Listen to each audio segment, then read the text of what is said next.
Okay, Jennifer, I think I'm going to go ahead and get started here. If you wouldn't mind keeping an eye on the waiting room just to see if we have any people showing up here at the last minute. That way we can get them admitted. So thank you everyone for coming this evening. We have a great presentation lined up for you this evening. My name is Rhonda Heights. I am a Parent Resource Coordinator with the Munroe-Meyer Institute. And we are going to be talking tonight about the Family Support Waiver that is new proposed legislation in the state of Nebraska. And we have with us Edison McDonald from the ARC of Nebraska. Just a little bit about our program. The Family Care Enhancement Project is a project at the Munroe-Meyer Institute where there are parent resource coordinators, both at MMI and other clinics around the state.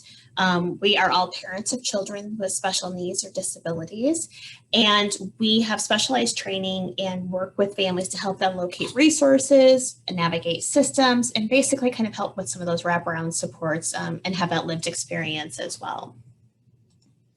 Just a quick kind of note, just so you can kind of see where we are around the state, both in Omaha, Lincoln, Kearney, Norfolk, and we're looking to expand outward into more clinics throughout the entire state. A few housekeeping items for tonight. We are recording these sessions. It will be posted at the MMI's community info sessions, which is located where the link is on here. And it'll take usually a couple of days for me to go ahead and get that edited and get that put up on the website. But as such, please, we ask everyone to mute your microphone. Also, if you wouldn't mind turning off your camera as well, that just helps as far as any distractions and helps with the Zoom call.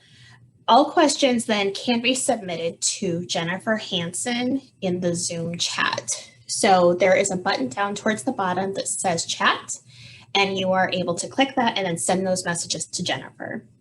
We also have a poll at the end of this evening to just kind of judge and get an idea if we hit the mark, if we presented the information that you were anticipating and you found helpful. It helps us tweak the sessions and tailor them so that they really are most beneficial to families. We are planning 2 more sessions in the next in February. One on February 9th, reviewing and going over the new Nebraska electronic visit verification for Medicaid. There is the registration. We'll have more information coming out on those, but those are what we have coming up. February 23rd, we have the home and community-based waivers, Nebraska and beyond, where we plan to take a look at what is currently being offered in the state of Nebraska for the Medicaid waivers and what's available and how other states implement those same programs in the Midwest. So there's the registration information for both of those sessions. So tonight, we are very excited to have Edison McDonald with us to kind of talk through some new legislation that has been proposed in the state of Nebraska for an additional waiver. And I'll let Edison get into all of that, but it's exciting news and some other supports that might be available should this pass for families. And with that, I will let Edison take it away.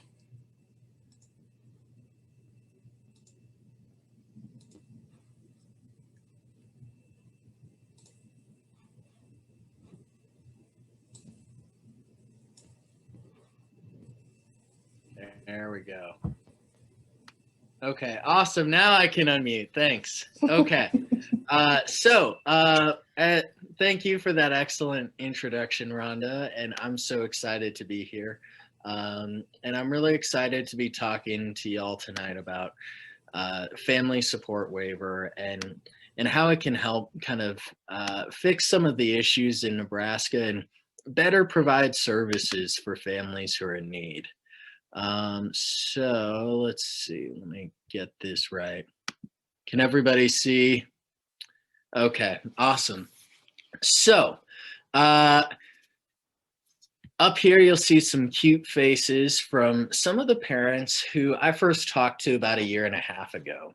And these families had children mostly who were on the aged and disabled waiver who had been kicked off based upon a new interpretation of a court case by Nebraska Department of Health and Human Services. And as we talked with these families, we found obvious, clear, tremendous need, but waiver services and programs that weren't really designed for them.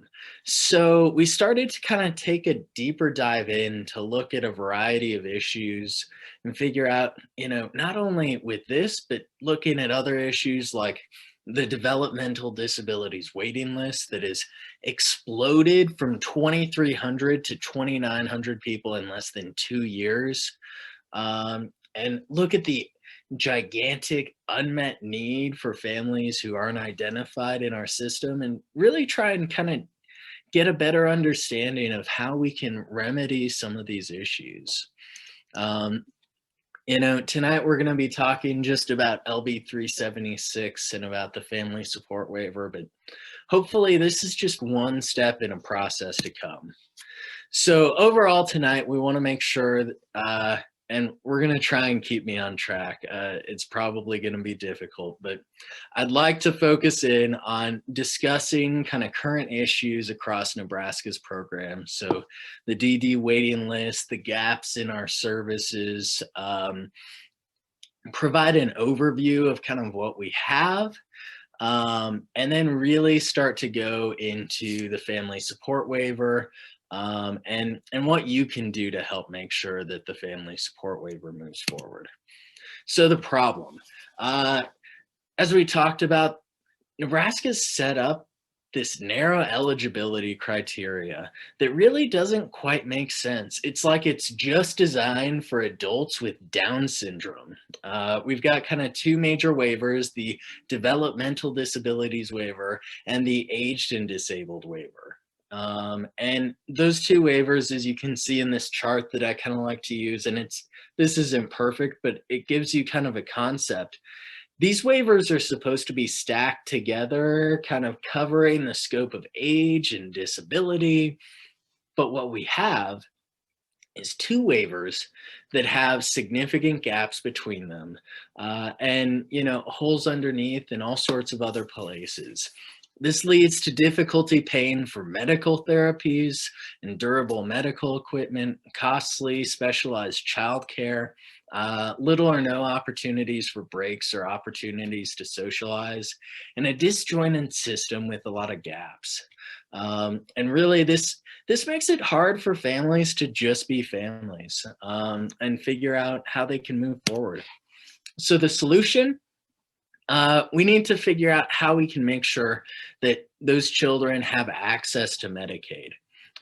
Number one. Number two, we need to provide a budget for some long-term services and supports, like specialized childcare, respite, home and vehicle modifications. We need to look at a wider array of waivers. As I was talking about earlier, this is kind of my picture of how this could look. Instead of having the DD comprehensive waiver where the average cost is going to be $63,000 per individual per year, we could have a family support waiver that was capped at $13,000, but really allows a lot more families to access the services that they need. We've heard from some of these families recently that they may have a budget that's in the couple $100,000 range, but really all they can use is pretty much respite, because the DD waiver is only designed for individuals who are in agency care who have Down syndrome. If they've got a rare condition like Fragile X, or they're one of like 10 kids in the entire world who have that condition, it makes it really hard for them to access it. The other huge one that I see frequently, autism and dual diagnosis, making sure to cover people who have both a behavioral health issue and an intellectual or developmental disability, or maybe they're just above that line of where they'd have that intellectual disability diagnosis, But really, once you take into consideration the role that behavioral health plays with that, it's just huge and it's overwhelming for families, and it puts them up in a situation that is designed to have them fail. It is designed to force those children into emergency scenarios. It is designed to set them up into a system where parents have to go and report themselves as unfit guardians and send their child into foster care. So, we'll talk a little bit about the situation, especially with the waiting list. Right now, I said we have 2,964 people on the DD waiting list. Of those, children make up 55%. That's huge. We haven't figured out how to do that. We used to have a child-specific waiver. We did away with that and kind of merged everything and just gunked it all up together in one waiver. And in the name of efficiency, that doesn't make sense and it doesn't work. It's not working. It's causing more problems. So we need to figure out, how do we deal with that? The other thing is, families can't wait for 8 to 10 years. So pretty much what ends up happening is families struggle through, do what they can, and then they end up, with a nice Cadillac plan that's designed only for adult services and agencies. Just really doesn't make sense. We need to figure out next, how do we provide medical coverage? Families share that some of their top priorities are trying to cover costs like medical expenses for therapies that are just cost prohibitive. Therapies that are denied or won't be available to employer-sponsored insurance. We see a lot of that. And we want to find a way to make sure that, again, within the public interest, we're trying to figure out, how do we best provide services? How do we balance that out with cost? Because Nebraskans aren't asking for a handout. They're asking for the right array of services that their tax dollars go to provide to help make sure that children with intellectual and developmental disabilities get the care that they need. We really want to figure out, how do we pair that up? How do we get the best bang for our buck? How do we get the best match to our federal dollars? Because pretty much any Medicaid program, any Medicaid waiver, you're going to have a 50% match. So you really want to try and match those up as much as possible. And how do you best take advantage of private insurers? Because they need to be chipping out for more of these. And then the third piece is, children with disabilities aren't able to access services early. We know early and preventative services offer such a tremendous benefit in so many ways. If you can take care of a problem early, that's going to save you so much down the line. You think about it, the amount of times that even one emergency room trip is just going to explode your cost. When you start having to really look at putting folks into those higher need situations, I like to talk about the DD waiting list. The average cost of services is about $63,000. Well, the average cost, if you wait for those same folks until they're in an emergency situation, is about $130,000. So we need to provide those services to families when they need them and how they need them.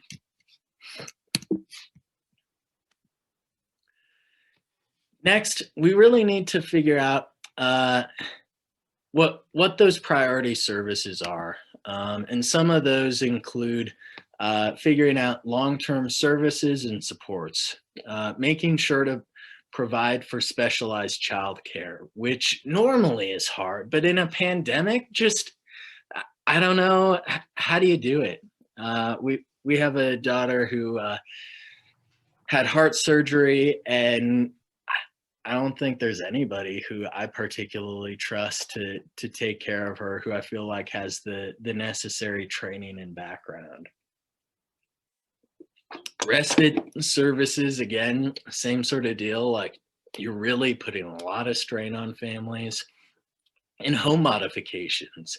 We get all sorts of calls for home modifications and no good place to direct folks. And so then families end up paying for exorbitant amounts, or not having what they need to be able to take care of their kid, putting them in a much more difficult situation. So a little bit of background and some fast facts. And since I said fast facts, I'll try and be as fast as I can. Medicaid will pay for services that private insurance, so employer-sponsored insurance, may not, including nursing services, diapers, specialized formulas. Medicaid offers the most robust coverage for children. If a medical provider deems that a medical service is necessary, Medicaid has to cover it under the benefits of what we call EPSDT, or Early Periodic Screening, Diagnosis, and Treatment. The best situation, if a family has Medicaid and private insurance, creates a win-win where families have little to no out-of-pocket costs, no caps on therapies, providers bill private insurance first, and then Medicaid picks up the balance. That's how this should work. So, on the other side, a Medicaid provider or Medicaid waiver is a program that states create to keep people with disabilities in their homes and communities rather than nursing facilities or institutions.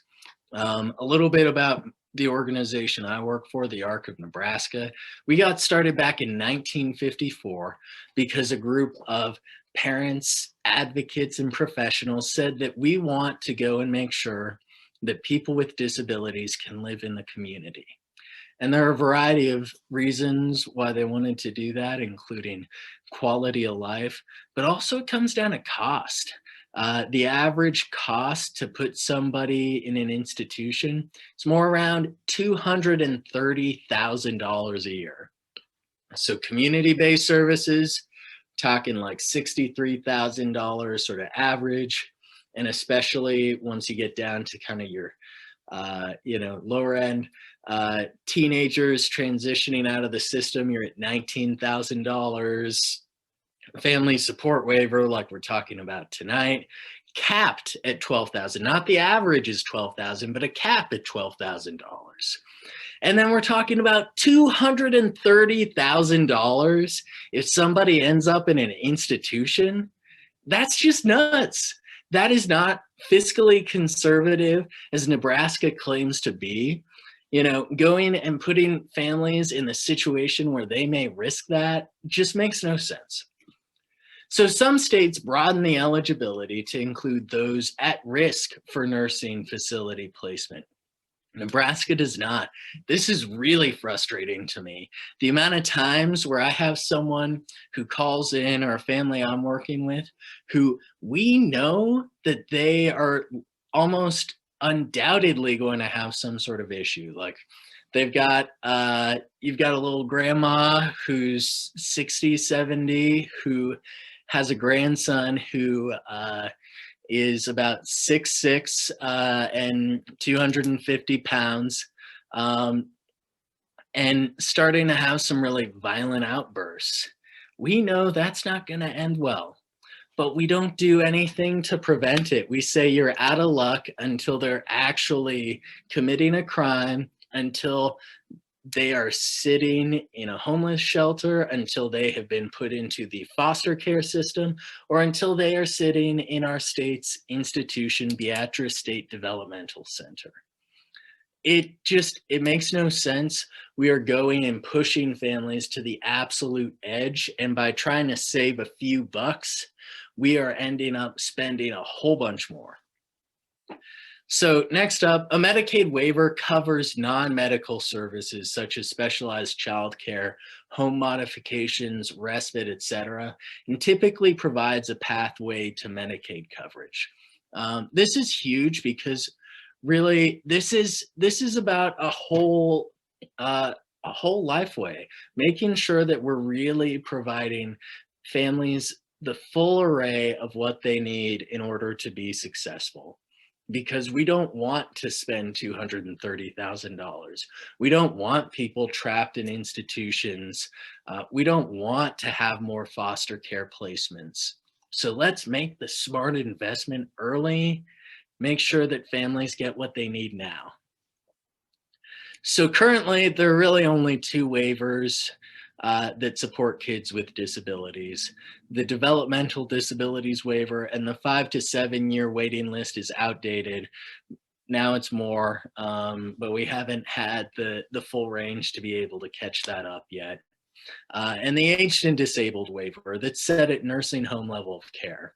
There's some other waivers like the Traumatic Brain Injury Waiver that only has a handful of slots, only has one provider, and really just basically doesn't work. And, you know, when it comes to families, though, these are really kind of the only two that we're going to focus on and talk about mostly. So these two waivers, nice little chart here to kind of walk you through. You've got the Amd waiver that offers eligible persons a choice between entering a nursing facility or receiving supportive services in their home. Coverage for therapies, co-pays, formulas, diapers, medication, specialized childcare, respite, home modifications, and assistive technology. It's a little bit more designed a lot of time for families, but it really depends on your kid and what your need is. So typically I'll have folks really kind of walk through and say, what is my need? You know, what are the services that we need to figure out? And what are the pieces that we really need to understand? And then on the other side, kind of the other weighing factor typically is going to be that wait list. The Amd waiver doesn't have a wait list, the DD waiver does. So over to the DD waiver. Provide supports to individuals who meet intermediate facility care. Provides habilitative supports, including in-home and residential supports, respite, home modifications, and assistive technology.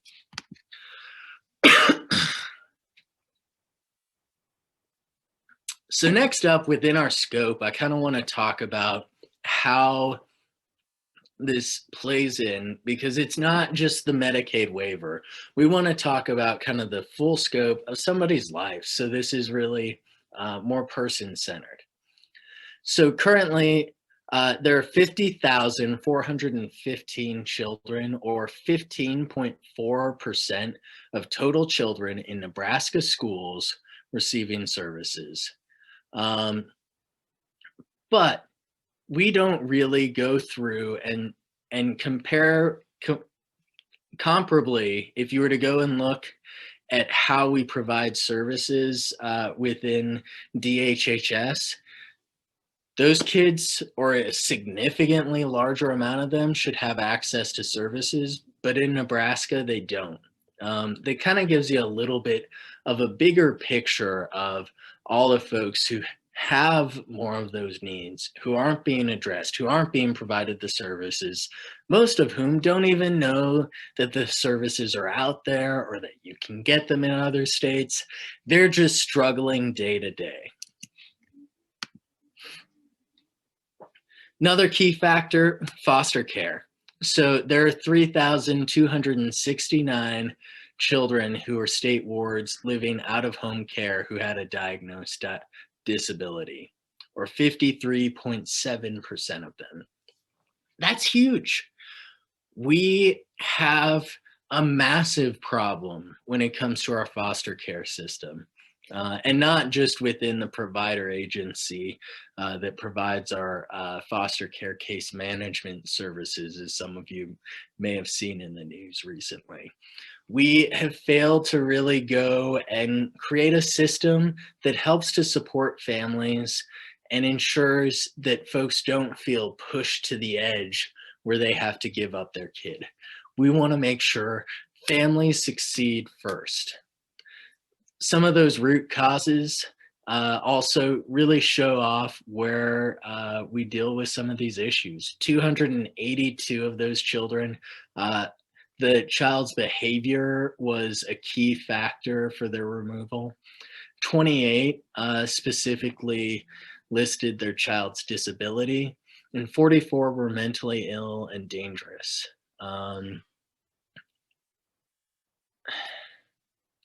I'm sorry, that's just heartbreaking to me. We have to figure out how we can go and prevent these issues. Otherwise, if we don't create some sort of change now, we're going to see these numbers continue to increase. We're going to see families who continue to end up broken. We need to provide that array of supports now. So back to kind of that overall big picture. Again, we talk about the waiting list. Well, really when we're talking about those who are currently in services or on the waiting list, it's super duper small. And some of the previous directors for the Department of Developmental Disabilities, and I'm pretty sure the current one would acknowledge too, their biggest fear is all the folks over here in gray who aren't receiving services, who they don't know about. There are 1.23 million people with IDD who receive services. And so then multiply 1.23 million, you have 7.37 million people in the United States who have an intellectual or developmental disability.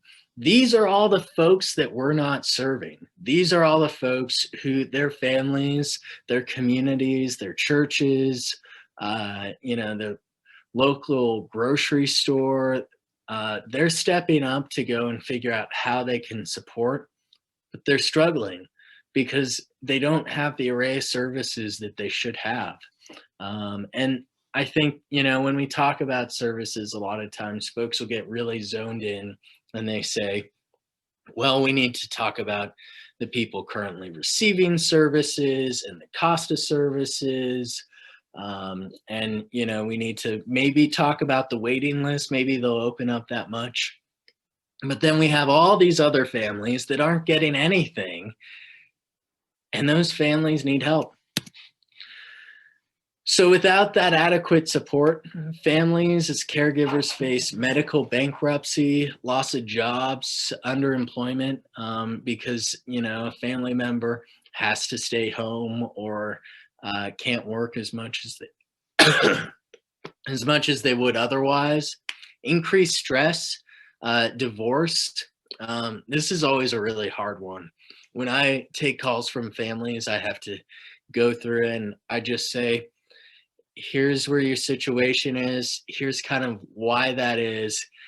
Here are your list of options. And saying that it might make more sense to have to get a divorce and to have one family member then be able to be on Medicaid. It's just nutty.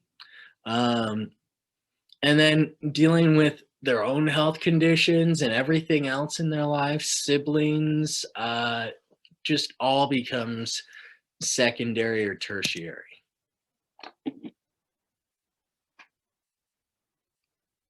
So now shifting into kind of, what's out there. One of the key tools that's being used now is a support waiver or a family support waiver. Different states offer different structures. Every state's Medicaid program is structured a little bit differently. There's kind of a federal framework that you have to work into that basically, is how things are set up. And particularly when you're trying to find those matching funds from the feds, that's going to be huge for your state budget. But then you also have how each state shapes it. So there are some states who say, we really want to focus on a subgroup like Native American women and children. And so that's where a waiver can come in and offer kind of some extra design supports that's like an exception. So the Family Support Waiver in Tennessee is probably one of my favorite models.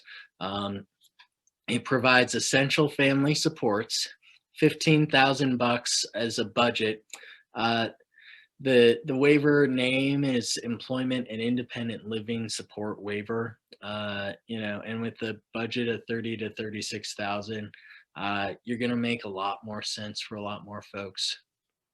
Pennsylvania, you've got an individual family support waiver with a budget of 33,000 to 48,000. In Maryland, you've got a budget of 12,000. When you look at all of those, and they are kind of big numbers, but think about and go back to that average cost of our developmental disabilities waiver is $63,000 per year per individual. So this is massively lower, and it also goes and helps us to deal with a wider array of issues, targeted issues, and it helps us to figure out how we can do that in what's going to be a more person-centered fashion. And with Pennsylvania, Tennessee, Maryland, just your average costs of everything are going to be significantly higher than they are in Nebraska. So that means things like your workforce are going to be more expensive. Community living supports. Some of the most utilized services to date are out of the group 4, 5, and 6. The essential family supports, essential supports for employment and independent living, and comprehensive supports for employment and community living. Number 1, pre-employment services. Number 2, community integration supports. Number 3, personal assistance. Number 4, independent living skills training. Number 5, respite. And number 6, community transportation. So this is out of Tennessee's Family Support Waiver. And that kind of gives us an idea of what families and what individuals are looking for the most, and what we need to be looking towards. So the Family Support Waiver that we're proposing here in Nebraska, we kind of broke down the services into 2 groupings. You have the ones under Medicaid and those under long-term services and supports. And that's where the capped budget comes in. The Medicaid coverage isn't going to be capped. So to break down what those services look like, I think this chart's super helpful. Your Medicaid coverage pieces are going to be your PT, your behavioral health, your applied behavioral analysis, your OT, specialty medical care, durable medical equipment.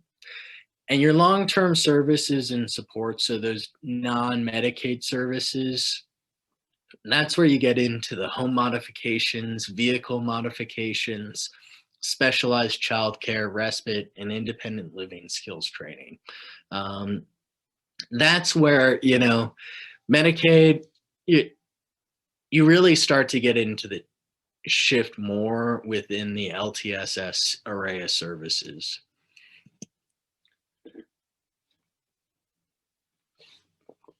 So currently, we've talked about kind of those 2 waivers, and it looks like in the future you're going to be talking more about different types of Medicaid waivers and their structures. Currently, Nebraska really likes the 1915C waiver that requires an institutional level of care. And it just, again, it doesn't make a whole bunch of sense. There are a lot of other options in terms of waiver structures that we can use. An 1115 waiver is what we really went after last year. And I think, ideally it might be the best because it's supposed to be more of an experimental waiver. However, how it's used varies from state to state. We had the Department of Health and Human Services tell us, well, an 1115 waiver, the feds don't really like 1115 waivers. And I kind of pointed out back, well, we just applied for our Medicaid expansion on an 1115 waiver. secret, it's because likely they want to make Medicaid expansion a short-term pilot project instead of a long-term change to our service array. So an 1115 waiver is written to serve children with IDD and or mental health conditions in order to improve their overall health, reduce costs, and support their family caregivers. And again, it's supposed to be kind of a pilot project. Go and test this out. Like, we don't know completely how the family support waiver is going to work. We have a lot of thoughts and ideas, but some of this just has to be tested out. And we want to make sure that that's open to some modifications and fine tuning in the future. The option, I think, might make a little bit more sense for where Nebraska is at now and that we're talking about more this year is a 1915I. It's a Medicaid state plan written to serve children with IDD and or mental health conditions in order to improve their overall health, reduce costs, and support family caregivers. There are a lot of other options we could use potentially, but these are probably the two best ones that we'll mostly be talking about. So what can you do to go and help make sure that we pass a family support waiver here in Nebraska? This is where I kind of have some call to action pieces. 1, write an email to your senator. 2, submit digital comments. This year with COVID, things have changed radically. Last year when we had our family support waiver hearing, excuse me, I was calling on everybody. I said, let's have as many folks as we can show up and tell your story. With COVID, things are a little bit different. The legislature has made some shifts. You can now go to their website and go look up an individual bill and leave digital comments. You can also go and write an email to the committee that has to be submitted to the committee chair by noon the day before a hearing. So basically, you would just need to go and write out why you think this is important. Maybe include your story or a picture of your kid and say, this is why a family support waiver matters to me. You can also call your senator. You could call up all 49 senators and then you would definitely get a gold star from me. You can share on social media. You could record a 30-second video sharing why a family support waiver would matter to you and what sort of difference it could make in your life. You could send us your story. And I just tossed my email down there. If you have any questions, please feel free to email me or give me a call at 402-475-4407. So with that, I'm going to open it up now for questions. All right, we've got a few here in the chat. Okay. First one, can you explain intermediate level of care?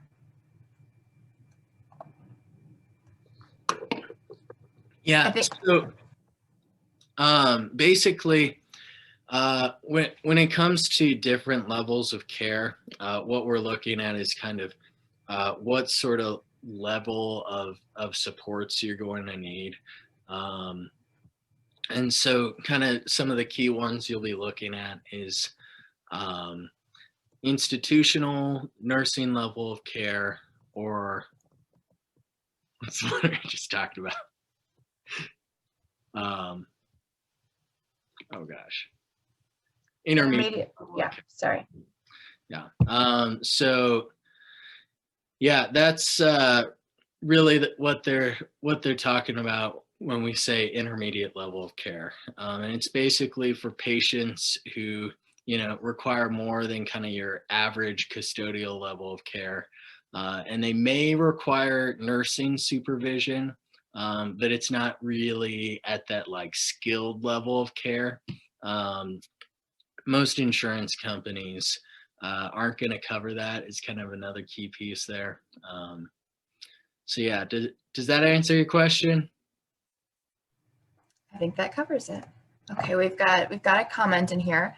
On top of the cost of Medicaid, which causes families to have to give up their child, there's the cost of foster family payments, the cost of caseworkers to handle the management of foster care / foster families, and the risk of out-of-home placement.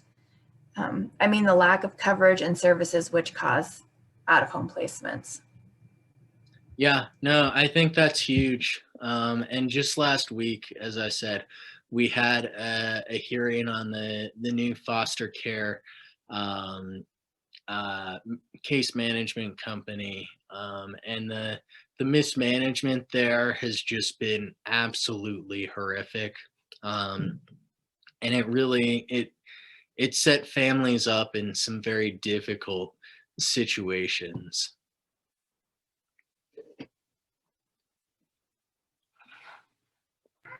Okay. Who's next? Do you know if most individuals utilized their entire budget, particularly on the DD side? No. I don't have any great data specifically to point to you on that, but I can guarantee you from talking to families that it is definitely not the majority of folks who use all of their funding. I think most people will try and find some ways, and some people are better than others about finding ways to maximize their funding. But overall, I think a lack of knowledge by families as to how they can use some of those funds, by their service coordinators who don't know what's available, by the state trying to deny claims improperly, and sometimes just life. I think what families need may be different, which is one of the benefits of the Family Support Waiver because it's so flexible. Okay. Do you know what the anticipated fiscal note is for this bill, and what would be the added cost to the state? Well, number one, there shouldn't be a fiscal note because it solely directs the department to apply for a waiver. So it should be pushed off. At least that's how the state normally treats it. The likelihood is that they'll toss a gigantic number on there saying there's no way we can do this, that may try and push it back. And I think realistically, typically the legislative fiscal note only takes into consideration cost. It doesn't do a good job taking into consideration savings. So my guess is that they would try and go and put in a cost, of what the likely first year signups would be, times that $12,000 capped amount, which would still be higher than what it should be, and wouldn't take into consideration the overall cost savings, which, again, going back, and this is a little more just case by case sort of judgment. You're going to go from an average case costing around $63,000 down to under $12,000. You have a lot of potential savings there. And especially if you're looking at it in the long term. Unfortunately, again, the legislative process isn't always great about that. What they're looking at is their 2-year budget cycle. So I don't know if that's super, I don't give a good clear answer there, but it covers the pieces, hopefully, that you're looking for. Okay, we have a question here. Of the waivers that we currently have, for those who are at the nursing level of care, is the aging disabled or the DD waiver better?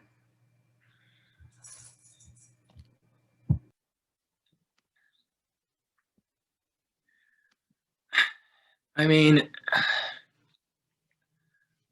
I don't think you can really go and say that it's going to be for anyone solely that one waiver or another is going to be better without knowing that family's particular need and saying which one's better. I think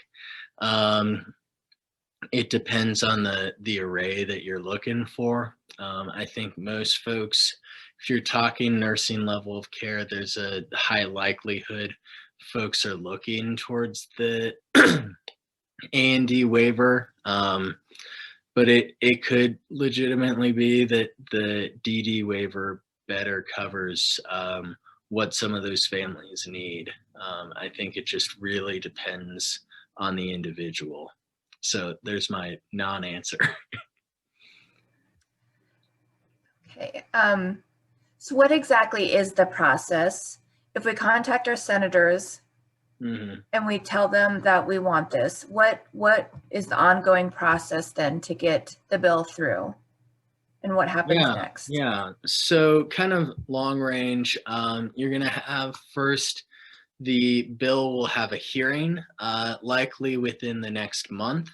And so then kind of the process there, again, email the committee chair and if you feel like it, all the committee members and say that you're interested in this bill and that you're supportive of the family support waiver.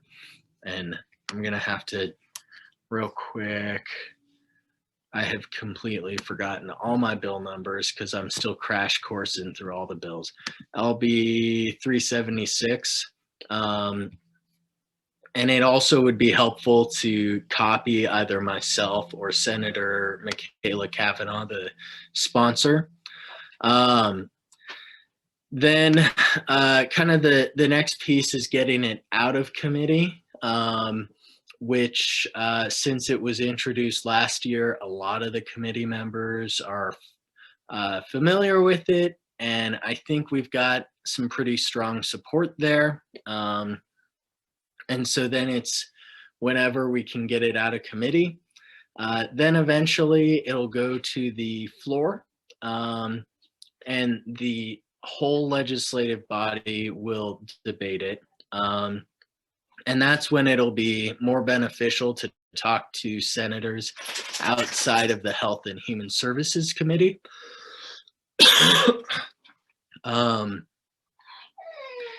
I think, we'll kind of see how that shapes up. But basically the legislative session this year goes till June. But this is a 2-year session. So bills that don't make it through all the way to the end, they won't necessarily just disappear. It can hang around till next year. It kind of depends on a lot of other factors like budget, property taxes, all sorts of other legislation, what the speaker decides to schedule. So I think really trying to figure out how we can communicate with more state senators. There are 49 of them. It's the smallest legislative body in the nation. Instead of having 2 houses, we only have 1. So they just need to really work on reaching out to those folks and follow our social media. And if you're not on our email list, go to our website and hit get involved, and that'll get you on. So then we can go and help to provide you ongoing updates. But yeah, basically once it hits the floor, there are kind of a couple different levels. So there's general file that'll be kind of the first round of debate.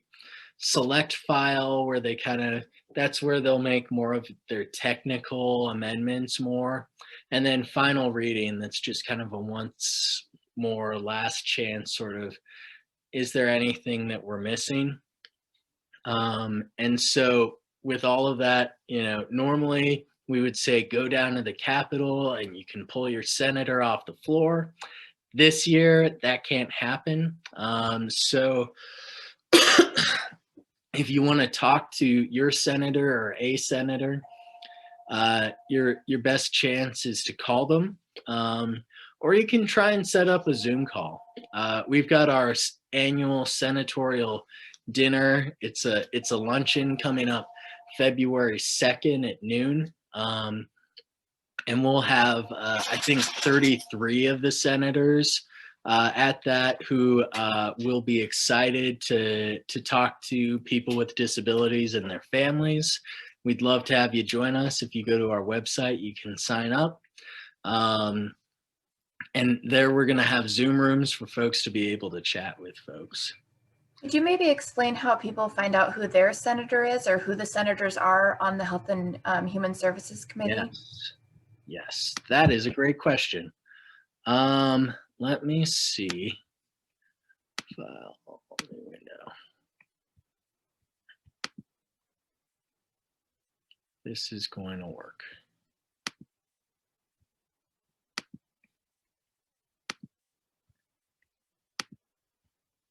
Okay. So real quick, I'll just kind of crash course through. Oh, whoa. Not that one. Or I guess that works. Okay, sorry, I have a billion tabs open. So you can go to nebraskalegislature.gov. Once you go there, you're going to want to go and basically this has all the resources you could ever need. You can see the introduced legislation and all the bills up there. You can see the... We're just seeing your Google homepage right now. Okay. Whoops. Let's try this again. Share screen. That's weird. Here. Okay. There we go. There. I had the wrong window because I have way too many windows open. So you can see the introduced legislation and go through and see a description of every bill out there. You can go to this side over here and you can find your senator. And so let's say you wanted to look on here. And so like our office is down at 215 Centennial Mall South, Lincoln, Nebraska. And so it'll go and it'll show you that your senator for this area would be Senator Patty Panzine Brooks. And you can click on there and go to her webpage. And then it has her email and phone number over here. So that'll kind of give you an idea of who your senator is. If you want to figure out who's on what committee, you can go to committees, standing committees, and then kind of the ones we always talk to, appropriations. They're going to give any money for funding for the waiting list. Education's another big one for our community. And then health and human services is where most of our bills are at. And so you can see over on this side here, the committee members. Senator Arch is very intelligent, very sharp, very logical. Senator Kavanaugh's the bill sponsor. Senator Jen Day is a huge supporter of people with disabilities and very excited about this. Senator Hansen's another returner. He was very interested in this bill last year. Senator Merman is actually a member of the ARC, based out of just west of Hastings. Senator Lynn Walls is a co-sponsor for this bill, so if you do want to call through every senator, thank Senator Kavanaugh and Senator Walls. And Senator Williams also really likes the idea. I think he just kind of wanted to see us go through some more fine tuning. So that's how you find who is on the committee. And, you know, really just sending them an email. Senators want to represent you. They want to hear your voice, and they need to hear your voice as many times as possible to be reminded, you know, how they can really represent you and being engaged as much as possible. And, you know, I think, you know, if we were to have even 20 moms who just would go through and call through every state senator, that would go a huge way to making sure that this could pass. Another feature I'll show you just real quick is on the chamber viewer. You can go to hearings and see when a hearing date is. You only see the kind of this week or next week, and a lot of times they're a little bit slow about that. We try and email folks out from our email list when those bills are coming, but you can, if you want to go yourself and look through, you can see, and it's all arranged based upon the committee. And right now they're doing morning and afternoon sessions. So, you know, like I know that, let's see where to go. I know that we were really interested in this LB 83 about changing the Open Meetings Act so that parents could have an easier time adding their comments to any entity subject to the Open Meetings Act law. And you can go through and click on the bill, get all the detail. If you want to submit written comment at any point, you can just hop on here, and it's a nice little form, and it'll be available for all the senators. And all you have to put is proponent, who you are, where you're from, and then your 300 words. So Edison, I have a question. Mm-hmm. In kind of these prepared, if this is something that maybe a family member would like to participate in, is it helpful to share a little bit of your family's story? Like, I'm just thinking, for instance, like for us, like there was a point in time where a lack of childcare, I was going to have to leave the workforce, and it actually happened more than once. And, you know, things like that kind of explain like what it really means in real life when we apply these, you know, these bills. You know, to every argument, there are three key parts. There's the ethos, the pathos, and the logos are basically, you know, kind of the head, the heart, and the gut of an argument. And I think each of those pieces has its own importance. But when it comes to kind of the overall ethical and logical considerations, talking through the budget pieces, talking through the specific language and definitions, normally that's something they'll get mostly from me. Where families really matter is on that heart, on that story, because they don't really care what I say. They're like, okay, the money makes sense, the structure makes sense, like I get this, help me figure out how to do this thing that I want to do, and connect us with those families who are being affected, and help us to figure out how to navigate the process. But your job is to just come and tell your story. And you don't have to be an expert, you just have to share what your experience is. And if you can add some more context about how this would change your life, that's great. if let's say you personally want to really study up and become an expert on Medicaid waivers and dive on in and go through the deep dive, which I will say that I think between this presentation today and then, I mean, even just today, that's probably a deeper dive than most of these state senators have ever had. And if you come to that follow-up presentation talking about Medicaid waivers, my guess is that you will have more expertise than most of the staff at Medicaid. Also, just another comment while you're on this page. Mary said that it's really easy to add these to your calendar over here on this button. Oh yeah, There's something. No, I love this. I just add to my Google Calendar and it pops right in, because it just, you know, like it's hard to keep track of them, especially this session, because it's gonna be so fast because they're stacking up pretty much all the hearings before the end of February.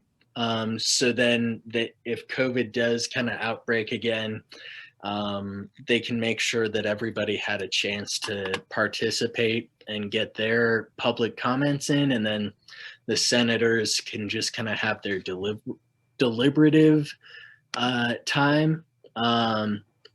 The other feature I'm going to show you real quick, going back to this main page over here, NET, you can go and you can see live video footage, and it's not recorded most of the time, or it's recorded, but it's put in places where it's super hard to ever get access to it. You can go through and see any hearing rooms. So let's say you live in Alliance and you can't make it to Lincoln, or let's say that you're a parent who's concerned about COVID conditions and you want to watch things, you can go through and say, okay, here are the hearings I want to hear, like Health and Human Services, and you can click on that link and it'll have the live video for you. I find that super helpful. And also you can go and watch the entire unicameral legislative session. So that's when they're in the whole body, all 49 senators together. So we have a clarifying question here. Yes. In your opinion, is it better to contact the senators now and the Health and Human Services Committee, or wait until it comes before the committee? Best case scenario, do both. I think probably, you know, if you've got limited time, you know, it would be more helpful around the hearing. But, you know, doing it now would be helpful too. We want to make sure that this is kind of an ongoing chorus. Most of the time, you know, research shows us that people need to hear something 5 to 7 times to really remember it and ingrain it, and in multiple formats. So, you know, if they're hearing it from you on calls, if they're seeing it because you're tweeting at them, tagging them in Instagram or Facebook,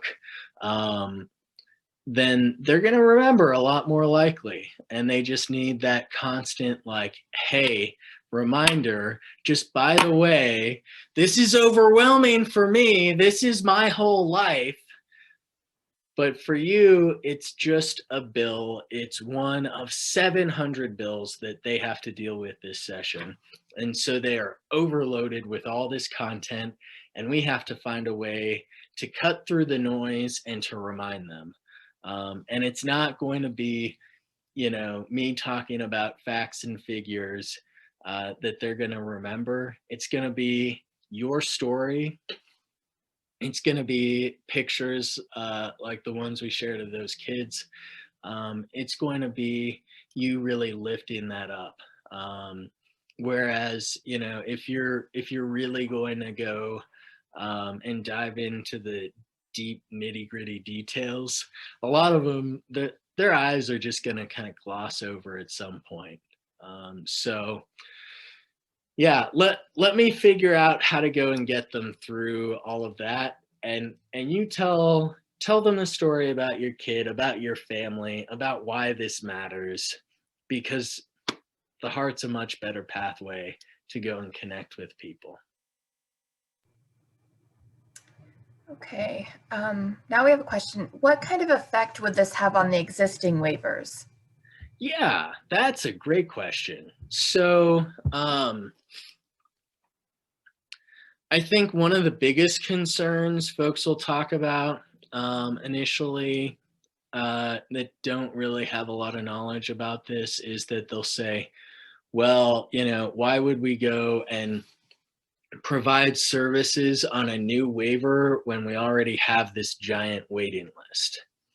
Well, first off, that's based upon some flawed logic that says that we're going and solely trying to just identify that one need, and we're just going to go and fix the problem by throwing money at it. That's dumb. If we really want to fix the problem, we need to reform our system. We need to provide the services that families need. And so again, that we're going from that high cost of $63,000 on average to a capped amount at $12,000. So our hope is that that's going to provide a lot of families the services that they need at a lower cost and when they need it. So we're really working on those early and preventative services. So my guess is that it significantly decreases the waiting list for DD services. The other question there is that some folks are kind of worried, well, what if we get a whole bunch of folks, like let's say all 2,900 people on the DD waiver wanted to go over to the Family Support Waiver? It wouldn't work like that. Number one, they're not all necessarily going to be the best fit. Number two, if we did end up having a waiting list for the Family Support Waiver, it would be significantly shorter because it's going to be lower cost. And it's really designed to hit a targeted population. Not everybody, the Family Support Waiver will not make sense for everybody. It won't work for everyone who's on the Amd waiver or who's on the DD waiver.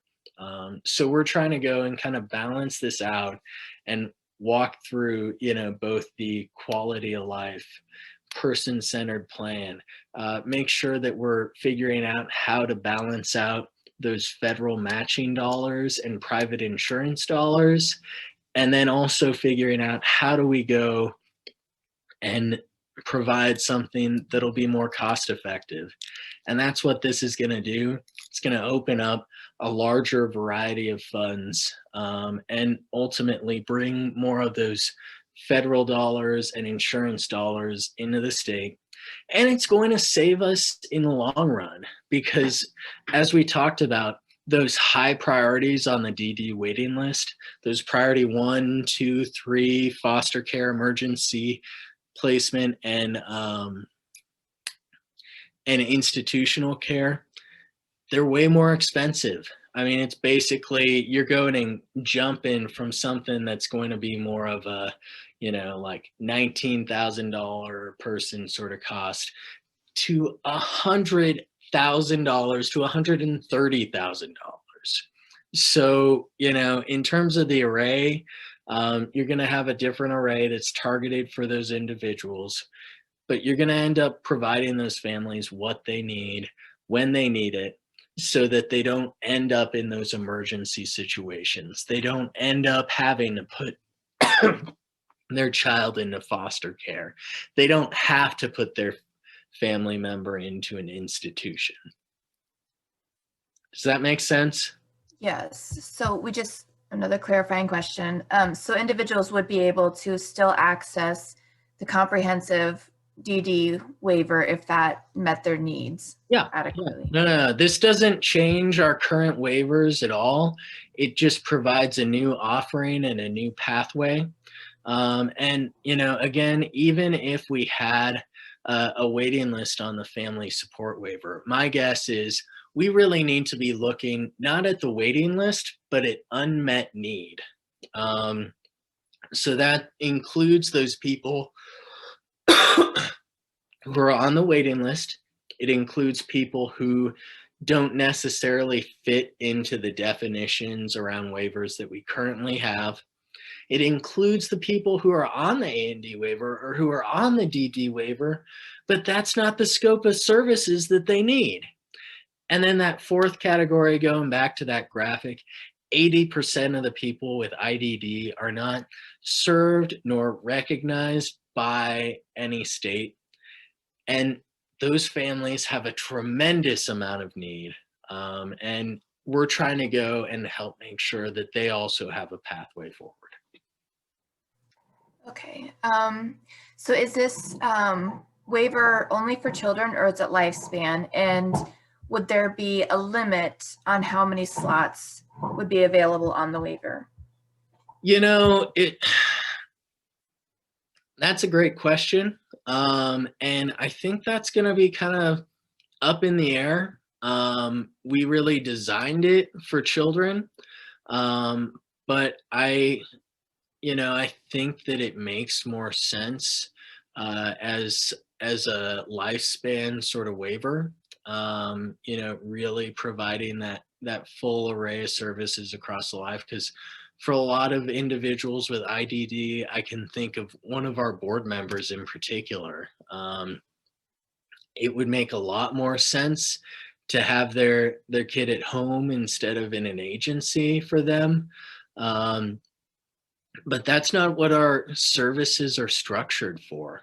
And so, I think that could really shift. And part of that will be based upon the conversations between senators and between the department.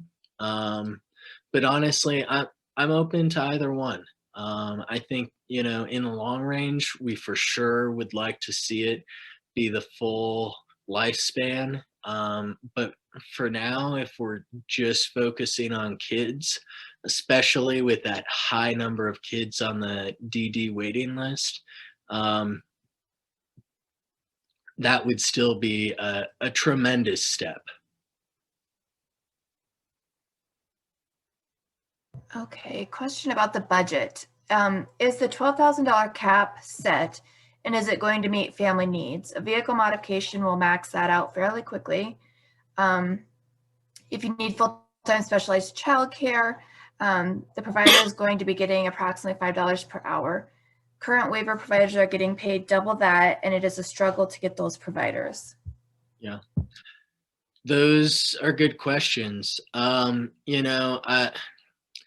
And this isn't meant to be perfect. It's not meant to be something that'll be fitting for everyone. But it's not meant to necessarily cover everything. This is meant to be a piece of what families need. This is designed so that, basically we're trying to prevent families from ending up in a lot harder situations. So, and that's part of, the conversation that needs to happen. Again, none of this is set in stone. I don't get to go and decide this. Our senators will make that decision. How it's implemented, the department will have a significant role. And so we really need to figure out just how to go and really balance out the need with potential costs, and how do we make sure that we help to really deal with the needs of families now. And we could look at a larger budget that might be more helpful in dealing with some of those issues, but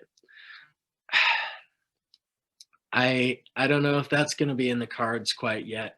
I think this is just one step again. I'll say that overall, our waiver system needs a significant overhaul. We're going to need a waiver that's really designed to deal better with brain injury. We're going to need a waiver that deals with those with dual diagnosis better. Our system isn't there yet. This is just a big step in the right direction. Okay, question about the bill as it's proposed. If there's no fiscal note for this year, does there need to be language added to that bill stating the legislature will appropriate money next year? Yeah, and I don't know how the department's going to list that. It may end up being that they toss on a big fiscal note. We may end up having an A bill. We'll see exactly how that shapes out, and that can be shifting. Okay, I'm just trying to go through the questions to make sure that I got them all. If anybody has any more, just feel free to throw them in there and I will get to them.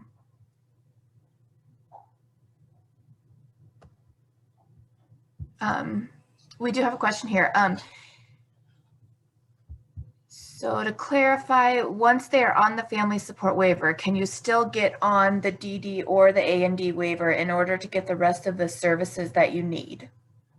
So with waivers, you can't be served by multiple waivers at the same time, but you could go and be on the family support waiver while you were on the DD waiver waiting list.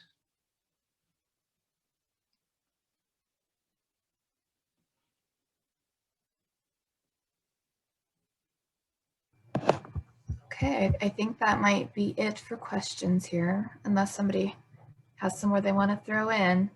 We've got time.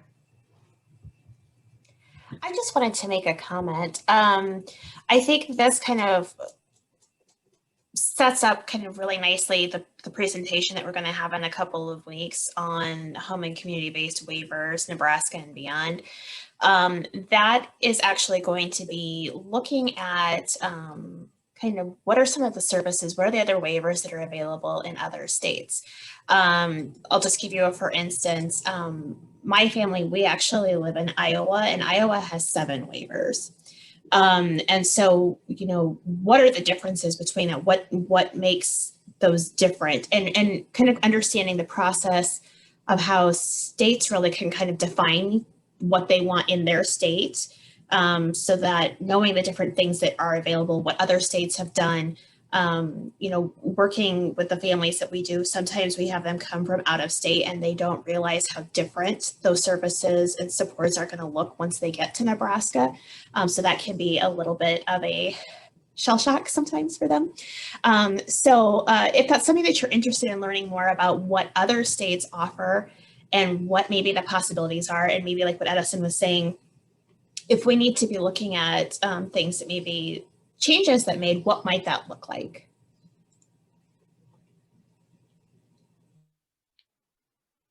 I'm sorry, can you repeat the question? There was no question. She was just I was just making a comment. Yes, she was just clarifying how Iowa has. Yeah.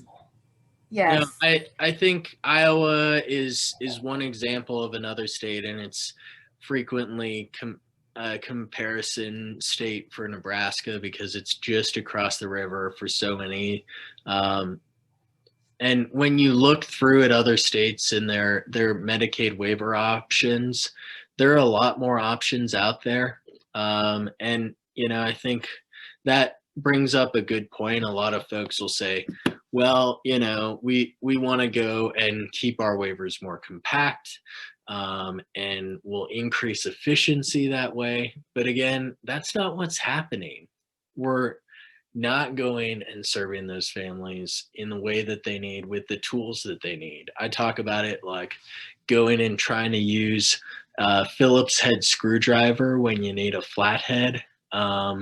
you're just not going to get there. Or vice versa, like sometimes I'll use a flathead when I need a Phillips, just because that's all I've got. And like, if you jimmy in there just right, you can sometimes get it to turn as long as it's not, in there too tightly. But it's still going to be a lot harder than having the right tool. I think having the conversation as to kind of what the possibilities are. If you've always lived in Nebraska, you don't necessarily know what's available in other states and what those might look like. So I know we're looking at trying to bring some families in from Minnesota, Colorado, possibly maybe South Dakota as well, just to kind of look at what they're doing and to see if those maybe could offer a template or more just kind of like what do they have available.